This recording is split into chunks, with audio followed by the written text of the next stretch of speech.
You're listening to Ecto Portal, a journey into the unknown with Anthony Anderson and Verna Wilson. I hope that you are seated comfortably with the light turned down and the curtains drawn.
Hello, once again, to another journey into the unexplored, the unexplained Ecto Portal. I'm Anthony Anderson, your host, and I'm here with my co-host, Verna Wilson. Hi, everybody.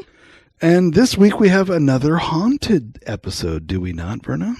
Gee, what else is new? No, I'm just kidding. No, this is true. With us, it's like, how many weeks before we get another haunted story, right? Right. So anyway, this takes place in Oakland. It's called the Periodical Ghost of Oakland. And it's about a man who lived in a mansion in Oakland with his family. Oakland, California. California, in case you're not familiar with Oakland. And there was a lot of strange things going on in the mansion that drove him and his wife to bring in some specialists so that they can figure out what was going on with the house. Sounds good. Sounds interesting. Oh yeah, you'll hear more, and it's interesting how they handled that type of thing back in the day. Sounds good. All right, so what do you say we get to the paranormal news first? Okay, let's go. Let's do it. Yeah.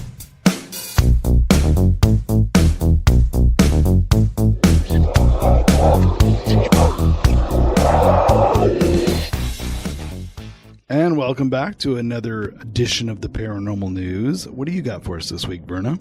Well, this one comes from the Mirror. You know, the Mirror. Must be true. Yeah, it must be true. Just like Ecto Portal, it must be true. we jest. So this lady claims that that this doll is possessed by Princess Diana, and she's worried about Kate. And that's a lot to unpack. Yeah, she's a psychic from Peru. Her name is Milagros Albarracin.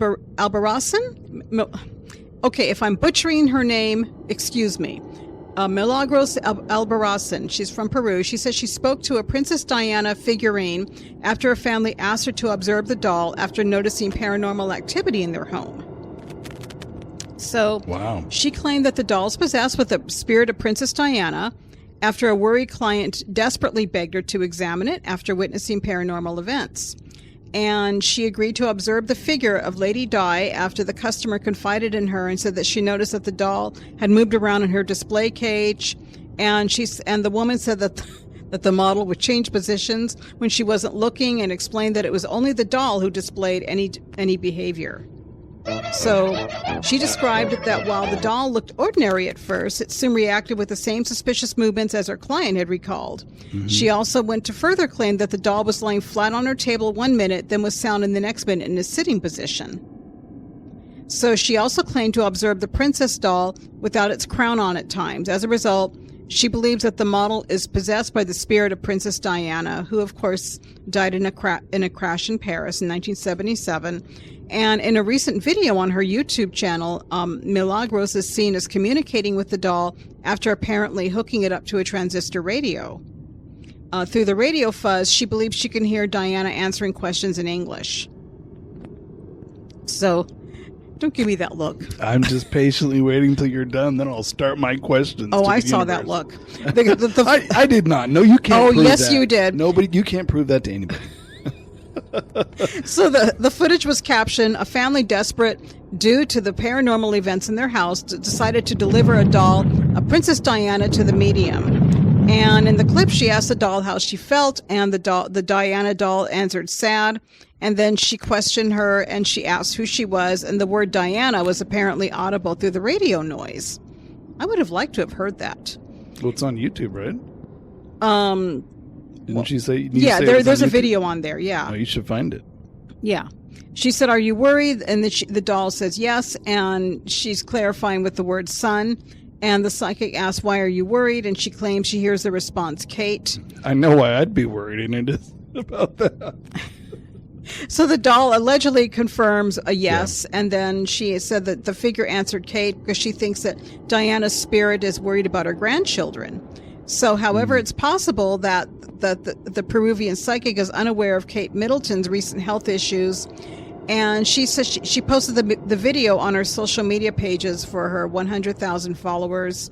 One fan commented, "Wow, how scary, but what a miracle." Another said, "I found this video short but very interesting." A third person said, "You're a true source of miracles." So anyway, that's what she claims. But what do you think? In all, okay, we're joking about it, but so it's not a doll; it's a figurine, right? It's a doll. Oh, it is a doll. It's a doll. I thought it said figurine. Well, it's a doll. But of if princess. it has a crown on it and it comes off, that's a doll. That's a doll. Yeah. You know, Diana, the image of Diana was so prevalent around the world that, you know, I'm not surprised that some of that imagery is kind of manifesting itself in a doll, because people were so involved with Diana's image over the years. Yeah. That I'm not surprised that a doll kind of caught on with some of that energy. I don't know. But on the other hand, the EVPs didn't necessarily come from a doll. It's just because she was probably thinking about her and channeling her. It didn't. Okay, so she said she hooked it up to a transistor radio. Yeah. So that's like a ghost box, not a real EVP. Right. Is it a real ghost box, or did she just put it next to a radio? Do you know what I mean? Well, she said transistor radio, so yeah, but that's just a radio then. That's just a radio, but even something like that could probably capture spirit energy. But if you if she are has thinking it on video where it's sitting up for long hours and falls over or moves, I would be impressed. Do you know what I mean? Right. If I can see it happen, right. I'm impressed. You know, what I'm thinking is that the doll is probably just a little figure image there, but if she's thinking about her heavily and she's picking up on her, maybe you can capture somebody by picking up on them. Yeah. But it doesn't necessarily come from the doll. It just means that you're telepathically picking up on the spirit of the person because you're thinking about them. A lot of people, they say that's how they summon UFOs, is by having a psychic link where they actually think about it, invite it, the energy to connection. So maybe it's something similar where she's sending out that connection, that invitation, that, you know, almost questioning to get her to engage with her. I think you can pick up on somebody's energy just by if you're doing a lot of heavy thinking about them, or even when you're doing research about that person, you can pick up on their energy. And if you try to get EVPs from them, I'm not surprised if you pick up a few. Yeah. So I don't think it's a doll. I think she was picking up on something because she's sensitive to it. Mm-hmm. That's what I see. So, maybe. And I really hope is she married to a pirate? Oh, here we go. I'm just curious. Maybe she's this married? lady's from Peru. The pirate lady was from Ireland. Oh, okay. Yeah. Arr, got it. Arr. But, you know, what I think is that it wouldn't be surprising to me that she's worried about her son and his wife and their grandchildren. They're going through a lot right now. The whole family of course she is. would be. There's cancer. There's, you know, the country wants to pretty much get rid of the monarchy. Yeah, they're fighting a lot right now. So I wouldn't be surprised if she picked up on her worry, because of course she would be. Yep. So anyway, that's the article. Make what you want of it. Well, I have an article from the Mirror. Oh my God, it's The a mirror. Mirror. Oh my. It's a mirror You know, call. leave it up to us for finding really good sources of real news. It's a mirror call. Yeah. Okay. Today, it's about the Tower of London. Oh, okay. I've been to Tower of London I'm not once. surprised that. There's 13 ghosts that actually reside there. Not surprised considering what went on in the Tower of London. Yep, in England. Some of them are, let's see. So the ghost is Henry VII, who died in the Tower of London in 1471. Uh-huh. They say he died of a broken heart after he heard that his son Edward was murdered on the orders of King Henry IV, who had twice took away the throne. So Interesting. Henry's ghost haunts the Wakefield Tower, where he appears at the stroke of midnight. And other royal ghosts thought to haunt the tower are Edward V and his brother, Prince Richard, known as history as the Princes in the Tower. We've talked about Of course. this, who disappeared in 1483, having been likely killed by order of their uncle, King Richard III. Which nobody's proved. Yeah, nobody's proved that. Even where psychics said, look here and here, they did not find anything. So, No, they haven't proven that. But they found King Richard III's body in a car park. In a car park, yeah, they did. You know, anything's possible, right? Anything's possible, yeah. So the spirits of some of the individuals at Tower Green are said to still hang around where they died. Uh-huh. The ghosts of Anne Boleyn, Margaret Pole, and Lady Jane Grey. I'm not surprised. In 1876, one soldier was stationed at the Tower City, saw a ghostly procession of knights and ladies led by a headless woman who was believed to be Anne Boleyn. Well, that's interesting. That's not. I'm not surprised about that either. Yeah, and some of those soldiers that are on guard, they're called beefeaters. They the right. red outfits, and a lot of them live there at the tower. But they stand there for hours. They do, and they don't move. They stand outside there. The Crown and Jewel some building. of them have been at the tower for years. So I would imagine if you stood there for hours every day staring at the same thing, anything out of the ordinary, you're going to remember. You're going to remember that. Yeah. They would be good ones to go to visit the Tower of London and ask about stories. They're not supposed to talk to people, though. Oh, I know. I mean, when they're off duty. Yeah. Interview them and talk to them about stories. They do live there, because we asked one of the... They were a tour guide, I think. We asked them, and they said, oh, yeah, the beefeaters are on guard, but they live in those houses and apartments along the sides. They do, and apparently some of them have been doing it for generations, and their family members did it before them. Yep. So it's kind of cool. Yep. The ghosts of other figures imprisoned in the torture tower have been also seen, including Sir Walter Raleigh, who spent 13 years in the Bloody Tower, and Arabella Stewart, who starved after being imprisoned for marrying without the crown's consent. Oh, yeah. That's sad. It is. Just starve in the tower. Some visitors claim to hear the screams of Guy Fawkes, who was likely tortured within the tower's walls. And these have been heard from the council chamber in the White Tower, where he was prepared for his brutal execution. Well, the way they tortured people then, yeah. He was hanged, drawn, and quartered, which is always pleasant, right? Mm-hmm.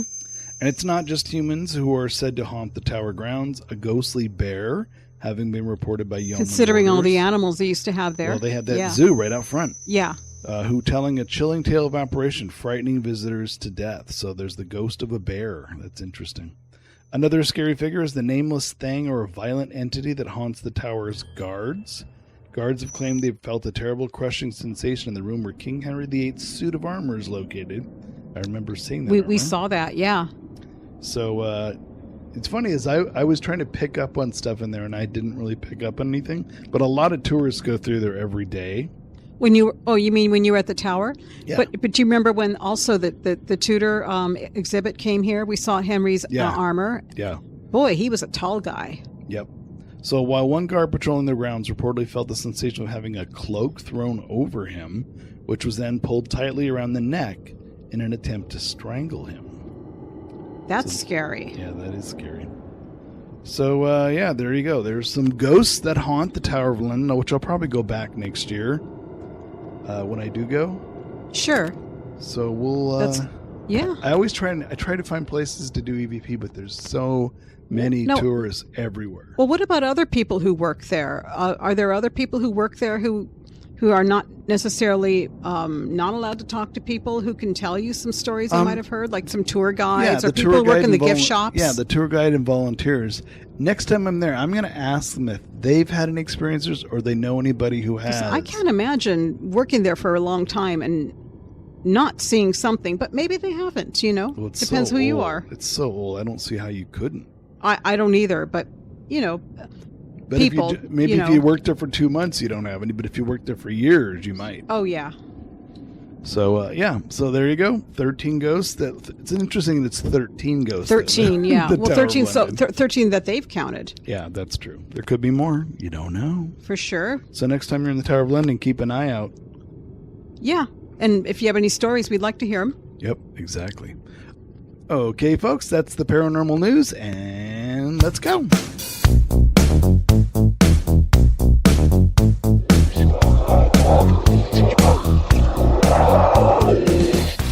Okay, welcome back from the paranormal news. All right, let's get into this guy from Oakland, Verna. Okay, he's known as the Periodical Ghost of Oakland. His name is Thomas Brownell Clark. And we have to remember that Oakland was a very different city back then. Oakland, California. Oakland, California, yeah. Lots of beautiful mansions and beautiful neighborhoods. Victorians. And they're Victorians. And there's still a section of Oakland that has a section of old houses. And they actually have if you're on the train, you can see a lot of it. There's a section, you'll go past it, you can see a lot of those still. Right, and some of those mansions are actually for touring. Some of them are museums now. And there's actually an old neighborhood of Oakland that looks just like old Oakland used to, that you can go by. We actually walked around there and we thought, wow, if only Oakland still looked like this. But anyway, it's a shame. Yeah. It refers to some stories of a haunted mansion in April '74, and it started when there was when the doorbell kept ringing and ringing and ringing. Yeah. Just after midnight. It was a 2-story mansion, and it was rented by Mr. Thomas Brownell Clark. So he rented it. He didn't build it. Yeah, he leased it. He didn't own it. Gotcha. Yeah. And it was at the southwest corner of 16th and Castro. And besides the doorbell, there was also reports of furniture flying around the house and also shrieking, where it sounds like somebody was freaking out, as if they were in pain or screaming at something. Yikes. Something, yeah. So, his job was that he was a clerk at the sub-treasury in San Francisco. And he lived in the house with his family, his wife, Julia Beatrice Rice, and also their daughter, Helen Julia Clark. And by the way, Clark is sometimes spelled Clark with an E rather than just Clark in a lot of sources. Yep. And I actually looked at a modern picture of what the street looks like. Is the house still there? No, it's not there anymore, Okay. but there are some Victorian houses around there. Okay. Some old houses, yeah.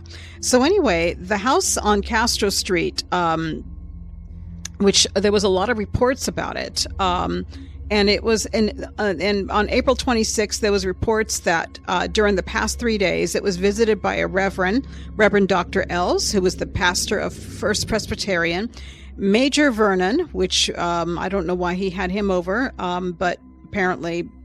Friend, maybe, yeah. And another prominent gentleman last night.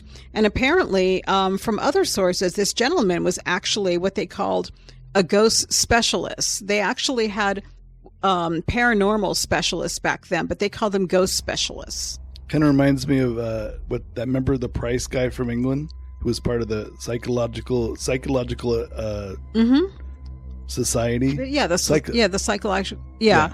Well, it's interesting because apparently there were books written about ghost specialists back then. Yeah. And if I can find one of those books, I'd like to know the methods that they used I'm always to investigate. looking out for books on psychics and those kind of people. Whenever I'm in old bookstores, that's always what I'm looking for, is those old kind of just information. Because I find stuff in the newspapers, but I rarely find books that talk about Well, that I did stuff. see a few on eBay. They're very expensive, but I'm sure. But I'd like to find out how they looked for it back then as opposed to now. Yeah, what were the techniques? What were the techniques, yeah. So anyway, They said that the journalist said that they received the following statement from two of these gentlemen. While standing in the sidewalk, a loud crash inside the house startled them. So they were actually standing outside. Wow. Yeah, the door soon opened, and they were invited in to see what happened. And a heavy marble-top bureau at the top of the stairs had fallen forward. God, that could have hit somebody's head.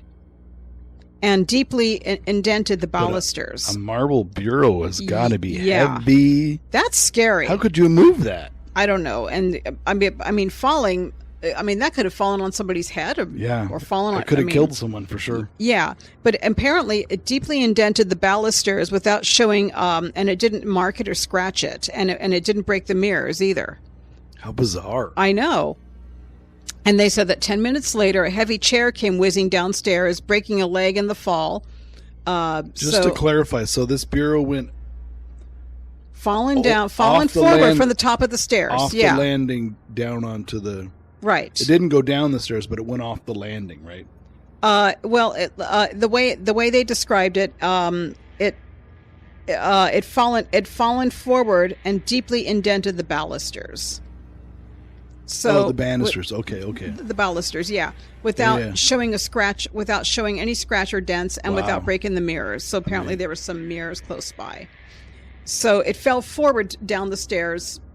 And you could hear it outside, and there was no damage. That's amazing. Well, no, this is when they were invited in.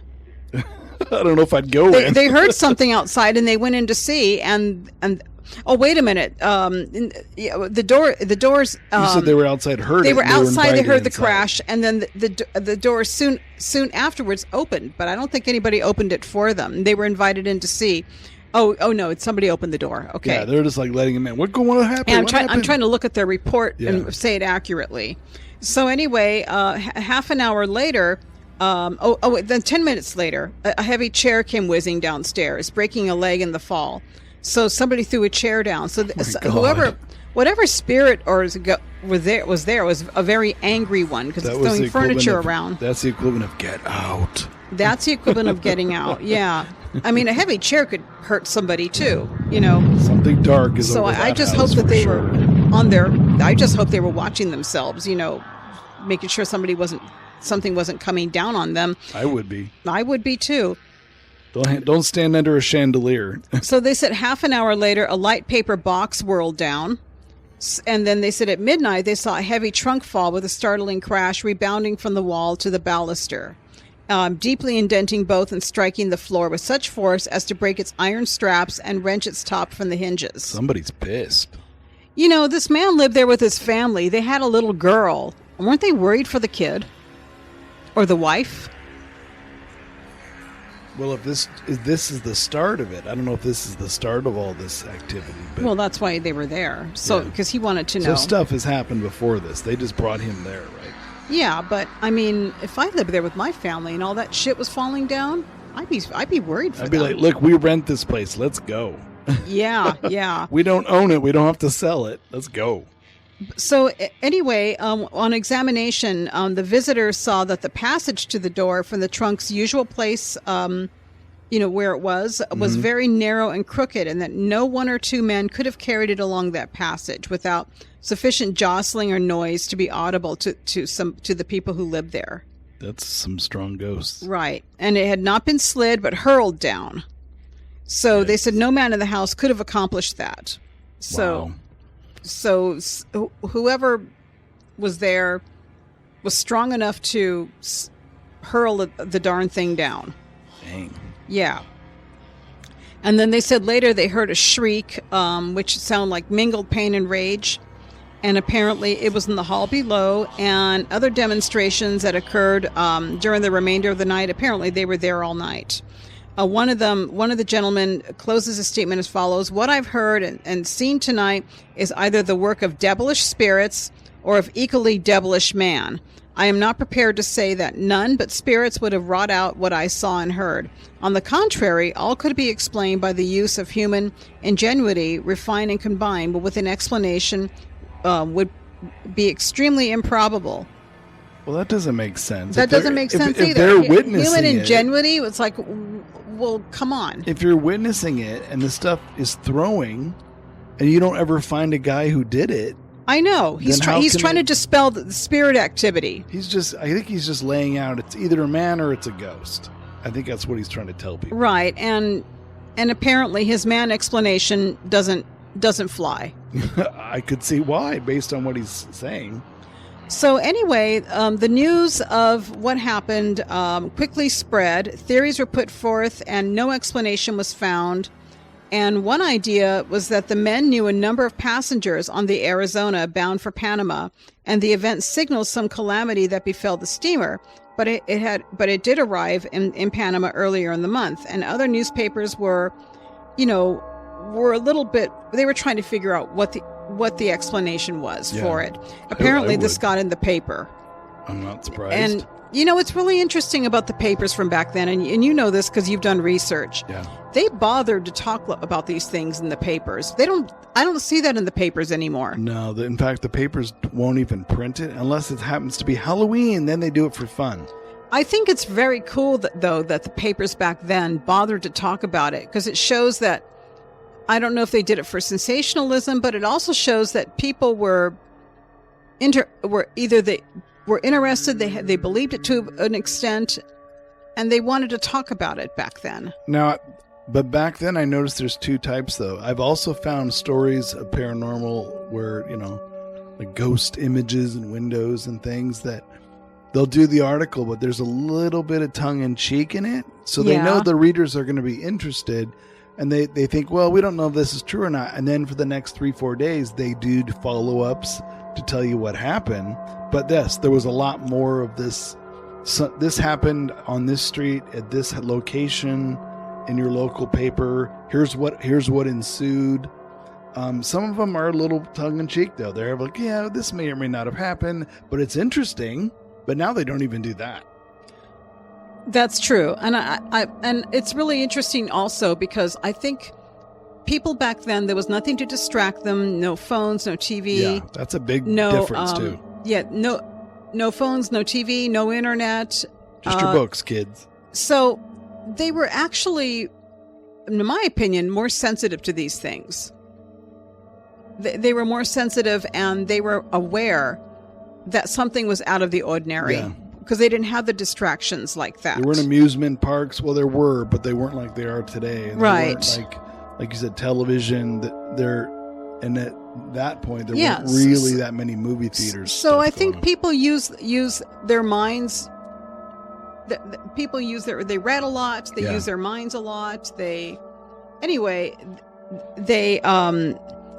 were more elaborate in conversation, and they took their conversations very seriously, which I like. Yeah. And anyway, I just wish that type of thing was more talked about today. I agree. In the mainstream like it was then. But anyway, about Clark, he seems to really have believed in the supernatural and the spiritual realms. In 1877, he published several booklets said to have been authored by George Washington, his wife Martha, and his mother Mary. So apparently he channeled. Okay. And these were titled The Experiences. Sorry. The Experiences and Opinions of George Washington from Spirit Life. This was published in 1878, and he gave George Washington the credit. Okay. The Heavenly Spheres, Character of Residents in Each and Their Occupation, authored by Martha Washington in 1877. The Social Life of Heavenly Spheres by Mary Washington, authored in 1879. And the text was transmitted via Mrs. M.J. Upham Hendy of San Francisco. Is she a medium? I guess she was, yeah. Interesting. Yeah, we should learn more about her. Well, every time I find an article about a psychic or someone in San Francisco, I stick it in a separate folder. We're going to make a note about her. Yeah. Now, apparently, later on in the century, in 1905, his wife Helen Clark gave an investigation of the occurrences to James H. Hislop. And of course, some years passed, and much of the information was published in the Proceedings of the American Society for Psychical Research in 1913. Wait, did it say where James Hislop was from? No. No, it's interesting. It just includes first-hand accounts written up immediately after the events and records from those who interviewed the witnesses later. And they had brief bios about the witnesses. Interesting. And they're included in there. So these are actually books you could go find, right? Yeah. Yeah. Publications? James H. Hislop, apparently she knew him. And the way it talks about it, and they have a little sample of the article, and they said the following record of experiences in 1874 with account of the investigation and report of witnesses was put into my hands on April 5th, 1905 by Miss Helen J. Clark and her mother, now deceased. So these days, the mansion, of course, was later torn down to make way for the, I guess, for the street highway 9. So the highway goes over where this house used to be. Yeah, and over 100 years later, the ghost was actually noticed as the source of odd events in nearby homes at 17th and Castro. Oh, he moved somewhere else. Well, I don't know if back then people actually did research about the history of the houses that they rented. But I think that would have been smart for him to find out who lived in the house before, when it was built. That's the problem with rentals. It's harder because people come and go so much, and the landlord isn't going to really keep track of that too much. But couldn't you look up records or something of the house, in the libraries or anything? They're not going to keep rental records, but the landlords probably would. But you'd have to actually get it from the landlord himself. It'd be harder than someone who owned a house. Do you know what I mean? Well, I would have thought somebody like him who... Yeah, you think he would look it up. Of all people, he sounds like he would. So, but anyway, I did take a look at a picture, a modern picture of 17th and Castro in Oakland, and there's still some old Victorians there, and there's the highway up there, but... So there is houses that were around at the same time that are still there. Oh, they're still there, yeah. That's interesting. Yeah, and apparently the residents have seen, and they've heard some stuff, but so apparently whatever the source was, it's not completely gone away, but the house is no longer there, so you're not going to have somebody throwing something down the stairs. I'd just be careful when you drive past where that house was, though. Well, I think he's just lucky him and his family didn't get something thrown at them. Oh yeah, it sounds like whatever was in that house meant nothing but no good to everybody. Right, exactly. So, but obviously they turned it into a psychical research location. It sounds like a springboard for them. Yeah, and apparently he published some other books that were about psychical research himself. Interesting. Yeah, so I'd like to read them. I just wish he was still around to ask questions, but he's pretty dead. Yeah, he is. Unless you can summon him, yeah. Yep, do a seance and summon him and say, you know why we're doing this. You should know. And he would be the first one to probably come forth when a medium summons him because he used to do it himself. Yep. Too bad that house doesn't exist. You're like, let's set up a seance at the house. No, but you know what would be interesting to walk down that block, down that street, and see if. But isn't it a freeway? No, there's houses and stuff nearby. There's a freeway right there, and then there's on one block there's old Victorian homes there. So the freeway didn't take all the houses. No, just some of them. Just some of it, yeah. You could. So I think walking down that block, if you can get some EVPs, just even if with the noise, just walking down that block and see if he's around. Well, not necessarily if he's around, but whatever else is around. Yeah, I wonder where he died. If it was Oakland or not. Well, there's this large cemetery, Mountain View Cemetery, so he might be registered in there. Just look up Oakland death records and see if he's listed. Where. True. Yeah. I'd be curious. Yeah. That's interesting. That's funny. There's a lot of haunted house stories in San Francisco, Oakland, in the Bay Area from the Victorian age that are really heavy duty, violent activity happened at each of these places. And a lot of them, they don't really have any explanation for them, but this goes back to what you said, is they don't really report stuff anymore. Who knows if they did, what they would find. I would be fascinated to find somebody who would go out in today's world and actually find these stories and make a publication where they actually report them. You know, this has nothing to do with the paranormal, but I'm looking at this person's life, and it's interesting to find out about people's lives back then. Yeah. He worked as a clerk in the San Francisco Treasury, which means he had to come to San Francisco to work every single day. Yeah, when you first mentioned that, I thought, oh, he has to commute. I know, I thought that too, but then I thought, well, there was no BART, no automobiles. No Bay Bridge, so right? He probably commuted every single day, probably by back boat. and forth. Probably by boat. By boat, because I can't imagine taking a horse and cart there every single day. Oh, that would be so That's- long. that's If you had a to long- go all the way around. So, No. so I mean, it must have been an interesting commute every day to the city. Yeah, you think he would have found something closer in Oakland, but I guess not. Well, either that or Job's a the job. Treasury probably paid good. Yep, probably. So anyway, that's right. our story about Old Oakland. There's probably lots of other ghost stories in Old Oakland, and I'm sure. here. I'd like to hear more because it's a very interesting old town. We'll have to dig more and see if we can find some more. Oh, for sure. We'll find them. All right, folks. That's another episode for this week, and until next week, we'll say goodbye. Bye.